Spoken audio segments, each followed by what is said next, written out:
ቶንሲልን በተመለከተ የቤት ውስጥ ሕክምና ልንገራችሁ። ያው እንደሚታወቀው ምልክቶቹ በብዛት ምንድነው? መዋጥ ማስቸገር፣ ምራቅንም ጨምሮ ማለት ነው። እዚህ አካባቢ የማበጥ የህመም ስሜት፣ ራስ ምታትና አንዳንድ አልፎ አልፎ ደግሞ ትኩሳቶች ናቸው።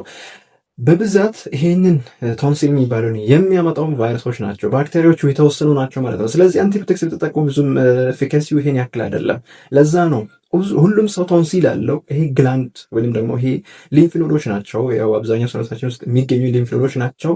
ሁሉም ሰው ላይ ይገኛል፣ ግን ሁሉም ሰው ላይ ኢንፌክሽን አይፈጥርም። የተወሰኑ ሰዎች ላይ ነው ማለት ነው። ሶ መንስኤዎቹንም ትሪት ማድረጉ የተሻለ ነው፣ ቶንሲሌክቶሚ ከመስራት ማለት ነው። ያ ማለትም ቶንሲልን ከመቁረጥ ማለት ነው።